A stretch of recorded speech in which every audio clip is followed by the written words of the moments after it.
Hi, this one was looking at Proverbs 6:27. Can a man take fire in his bosom and his clothes not be burnt? That's the King James Version.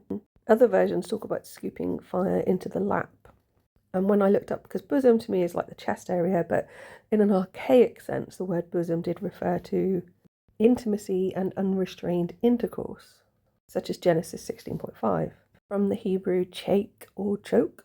This was one where you can clearly see I put red and black and actually a little bit of white, and then use the makeshift straw to blow this around. I can't think of any other way to say that. So it's a bit higgledy-piggledy. Obviously added some pens in to embellish it. I kind of think that bit on the bottom right looks a bit like a head in a way. This bit I kind of thought looks a bit like a ribbon, but there's also an eye there. Funny fairy off to the right. This looks to me like the red part there is trying to crush a skull that's got in its hands. It's a bit Alas Paul Yorick.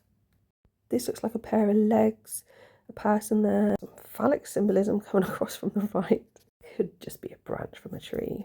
The person whose legs we're looking at looks like they maybe have a gun up in the air. So there's another head here, and then there looks like a bit like a word, S something YLE.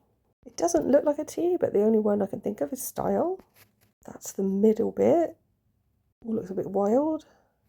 That's it turned around. I might have been seeing something, but I can't see it now. It's just another view of that word. It's like 4 lines, which is like tally marks. Perhaps a reference to like notches on your belt. It's funny, the previous passage talks about the price of a prostitute or harlot as being like a loaf of bread. But there's a deeper symbolic meaning about the idea of bread. And again, may not be a prostitute so much as initiate.